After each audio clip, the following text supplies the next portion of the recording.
Spartacus was a gladiator and slave who lived in ancient Rome during the 1st century BCE. He is best known for leading a rebellion of slaves against the Roman Republic, which became known as the Third Servile War.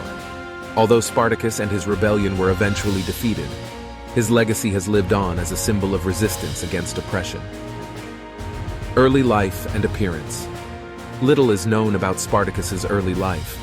He was born in Thrace, an area in modern-day Bulgaria, and was likely captured by the Roman army and sold into slavery.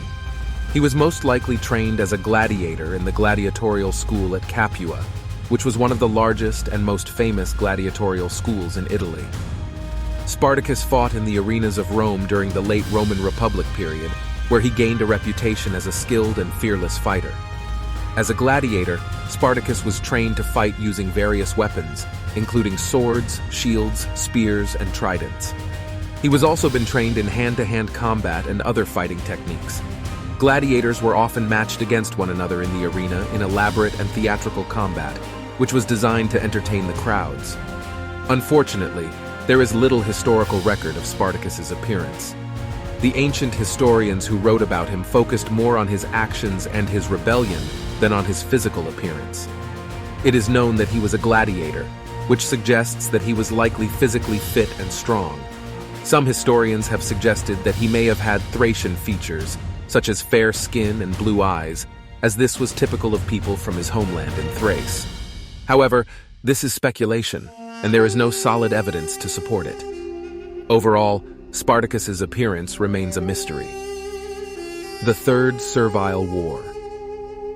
The Third Servile War, also known as the Gladiator War, was a major slave rebellion that took place in the Roman Republic from 73 BCE to 71 BCE. The rebellion was led by Spartacus.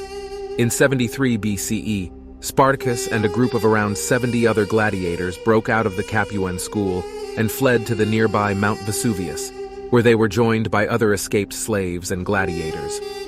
The group of escaped gladiators eventually grew to include many other slaves and disaffected people, and they began raiding the surrounding countryside for food and supplies.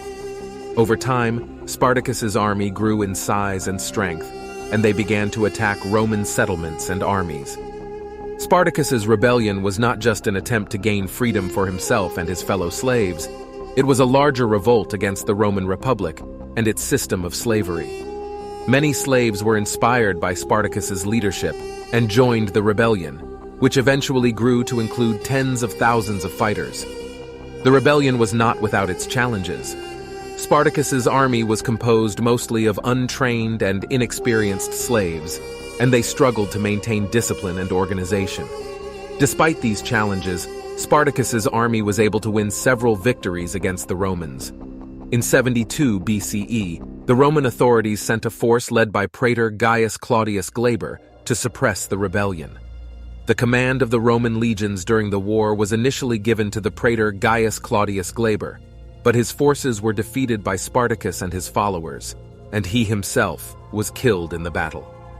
Spartacus and his followers were able to arm themselves with weapons taken from the defeated Roman soldiers. This victory gave Spartacus's army a much-needed boost in morale and confidence. Spartacus and his army then marched on Rome, but they did not attack the city. The rebellion posed a significant threat to the Roman Republic, as it was the largest slave rebellion in Roman history. The Roman Senate and the military command were alarmed by the rebellion and sent several legions to crush the revolt.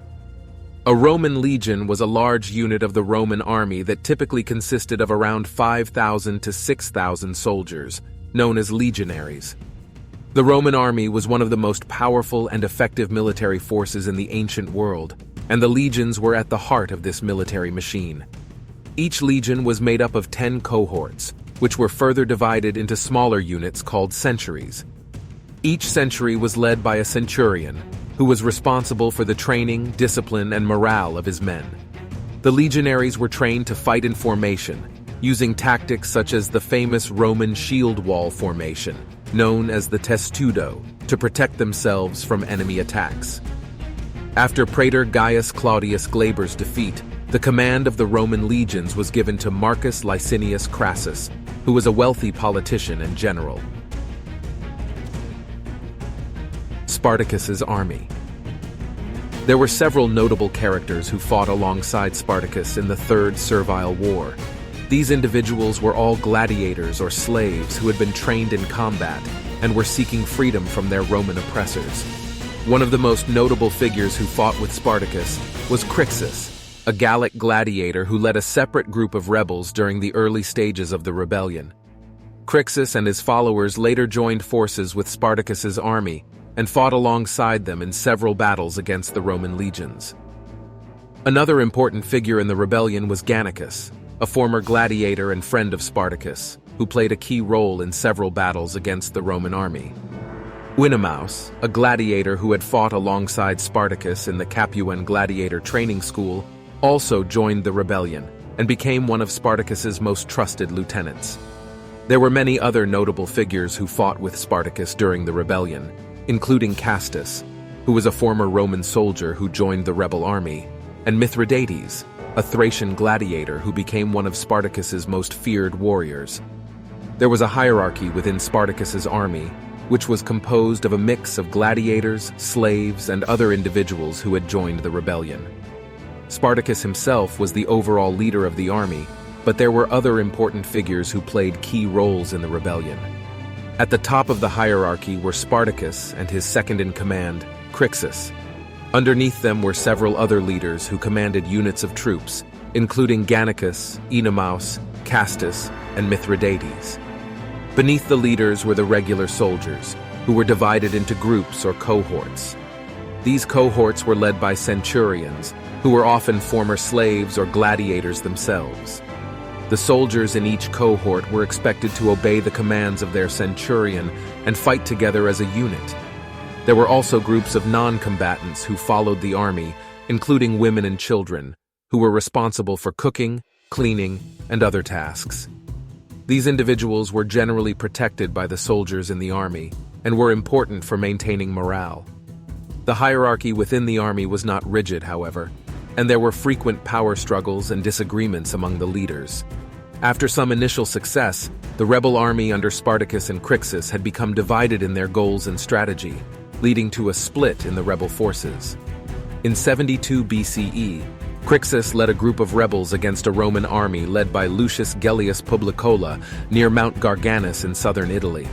The battle was brutal, with both sides suffering heavy casualties, but in the end, the Romans emerged victorious. Crixus was among the dead, and his head was cut off and sent to Rome as a warning to others who might consider rebellion. Spartacus was not present at the battle where Crixus died, as he led a separate group of rebels elsewhere at the time. The death of Crixus was a major blow to the rebel army, as he was a skilled fighter and charismatic leader who commanded a significant number of troops. Despite this setback, Spartacus continued to lead the rebellion, and the conflict would drag on for another 2 years before the final showdown between the rebel army and the Roman legions. After Crixus's death, there was another split within the rebel army, this time between Spartacus and his lieutenant, Gannicus. Gannicus believed that they should continue to fight the Romans in Italy, while Spartacus wanted to march north and escape over the Alps into Gaul. Spartacus wanted to march north and escape over the Alps into Gaul for several reasons. Firstly, he believed they could gather more allies and supplies in the northern regions of Italy, where there were more sympathetic populations and fewer Roman troops. Secondly, he hoped to inspire revolts against Rome in other parts of the empire, such as Gaul and Hispania, by demonstrating that it was possible to challenge the Roman rule and win. Finally, Spartacus wanted to create a homeland for himself and his followers, where they could live free from the oppression and exploitation of the Roman Empire. Escaping over the Alps into Gaul would have been a difficult and risky journey, as the terrain was rugged and the weather was often harsh. However, Spartacus and his followers were desperate for freedom and willing to take great risks to achieve it. The disagreement over strategy led to a power struggle between Spartacus and Gannicus, as well as other prominent rebel leaders such as Castus and Oenomaus. Spartacus ultimately prevailed, and the rebel army set out on a long march north toward the Alps. However, the split in the army weakened their overall strength, and they suffered a series of defeats at the hands of the Roman legions. Many of Spartacus's lieutenants were captured and executed, including Castus and Oenomaus. Despite these setbacks, Spartacus continued to lead the remaining rebels, who were largely made up of Germanic tribesmen, toward the Alps. Spartacus did succeed in marching north with his army, but he encountered significant resistance from the Roman forces along the way. As Spartacus and his followers moved northward, they sacked several cities and towns, gathering supplies and allies as they went. However, the Roman legions under the command of Marcus Licinius Crassus were in close pursuit, and Spartacus's army suffered several defeats in battles with the Romans. Many of Spartacus's lieutenants were captured and executed, weakening the rebel army further. The final battle. The final battle between Spartacus and Marcus Licinius Crassus occurred in 71 BC near the Siler River in Lucania, which is modern-day southern Italy. The forces of Spartacus, consisting of an estimated 40,000 to 70,000 slaves, gladiators, and other rebels, were camped near the Siler River. Crassus, with a force of approximately 40,000 Roman soldiers, attacked the rebel camp and engaged in a fierce battle that lasted several hours. Initially, the rebels held their ground and even managed to break through the Roman lines, causing panic among some of Crassus's troops. However, Crassus managed to regroup his forces, and with superior military tactics and discipline. The factor that worked in the Romans' favor was their superior equipment and resources. The Roman soldiers were equipped with high-quality weapons and armor, and they had access to advanced siege engines, such as ballistae and catapults. Spartacus's army, on the other hand, had to make do with whatever weapons and equipment they could scavenge or steal. Finally, the Roman army was able to leverage its tactical superiority. Despite being outnumbered, Crassus's army was able to surround and isolate Spartacus's forces, cutting off their supply lines and wearing them down over time. Eventually, they defeated Spartacus's army through superior training, discipline, and strategy. During the battle, Spartacus himself and his army led several charges against the Roman lines, but was eventually surrounded and killed. Spartacus was among the dead, and his body was never found. Some accounts suggest that he died fighting bravely in battle, while others claim that he committed suicide rather than be captured by the Romans. The exact circumstances of his death remain a subject of debate among historians. The rebel army, without their leader, began to collapse, and many of the surviving rebels were captured or killed. According to ancient accounts, as many as 6,000 rebels were captured and crucified along the Appian Way, a major Roman road leading to Rome, as a warning to other potential rebels. The battle marked the end of the Third Servile War and the rebellion led by Spartacus. The defeat of the slave rebellion had significant repercussions in the Roman world, including increased exploitation of slaves and the consolidation of power by the wealthy elite. Spartacus's rebellion was a significant event in ancient Roman history, and it inspired many subsequent rebellions and movements against oppression.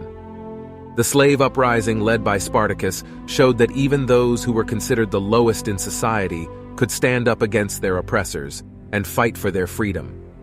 It also demonstrated the power of collective action and the importance of solidarity among the oppressed. Spartacus has also become an important figure in political discourse and activism. His name has been invoked by various groups fighting for freedom and equality, such as the Civil Rights Movement in the United States and the anti-apartheid movement in South Africa. In addition, Spartacus has been used as a symbol by socialist and communist movements around the world, who see his rebellion as a proto-revolutionary movement against the ruling class. Although Spartacus did not succeed in fully achieving his goal of creating a homeland for himself and his followers, his rebellion inspired others to resist Roman rule. His life and rebellion have become symbols of resistance against tyranny and have inspired many people throughout history. Thank you for watching. If you want to support my channel and see more similar content, please like the video and subscribe to the channel. Stay tuned for more.